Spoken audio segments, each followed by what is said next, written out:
Peluncuran Badan Pengelola Investasi Daya Anagata Nusantara atau Danantara oleh Presiden Prabowo Subianto direspon negatif oleh investor di pasar modal.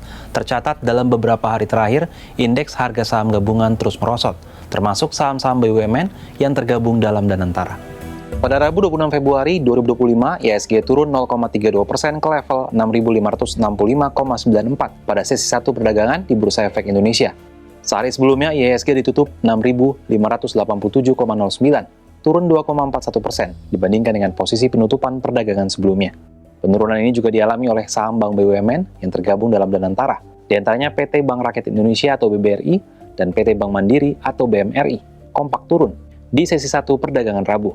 Terkait penurunan IHSG usai peluncuran Danantara, Pilar Mas Investindo Sekuritas menilai investor asing ikut memperhatikan agenda pemerintah terkait peresmian BPI Danantara. Peluncuran Danantara tersebut dinilai tidak menjadi katalis negatif bagi IHSG yang pada penutupan perdagangan Senin minus 0,78% dibandingkan penutupan perdagangan akhir pekan lalu di level 6.749. Penurunan IHSG ini lebih dibebani aksi jual investor asing yang khawatir akan perlambatan ekonomi Amerika Serikat dan inflasi tinggi. Seperti diketahui, BPI Danantara mulai mengelola aset BUMN pada Maret 2025. Di awal, ada 7 BUMN yang masuk terlebih dahulu, yakni PT Bank Rakyat Indonesia, PT Bank Mandiri, PT Bank Negara Indonesia, PT Pertamina, PT PLN, dan Mining Industri Indonesia atau MINID.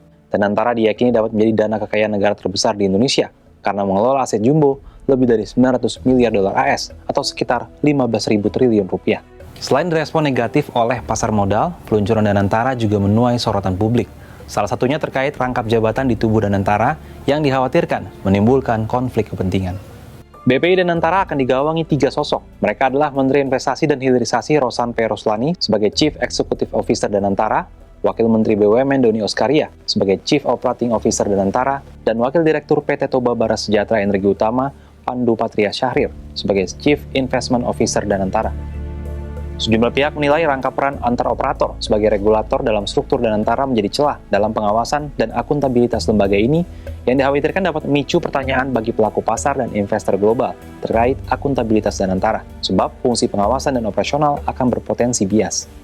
Menanggapi persoalan ini, Wakil Ketua MPR Edi Suparno dalam wawancara dengan Kompas Rabu mengungkapkan, respon pasar terhadap peluncuran Danantara merupakan hal yang wajar, mengingat belum banyak yang tahu apa saja fungsi dan tujuan dari Danantara.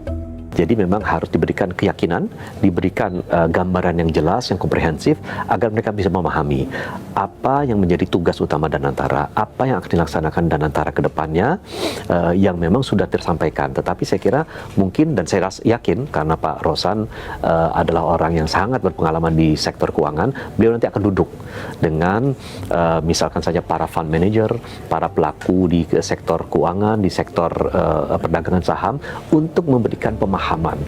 Terkait sorotan publik atas rangkap jabatan operator dan regulator, Edi menyerahkan hal itu kepada Presiden Prabowo Subianto selaku pimpinan tertinggi negara.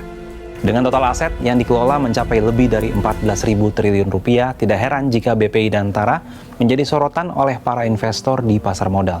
Untuk menjawab keraguan ini tentunya diperlukan pengelolaan yang profesional terhadap lembaga ini agar bisa membangun kepercayaan publik.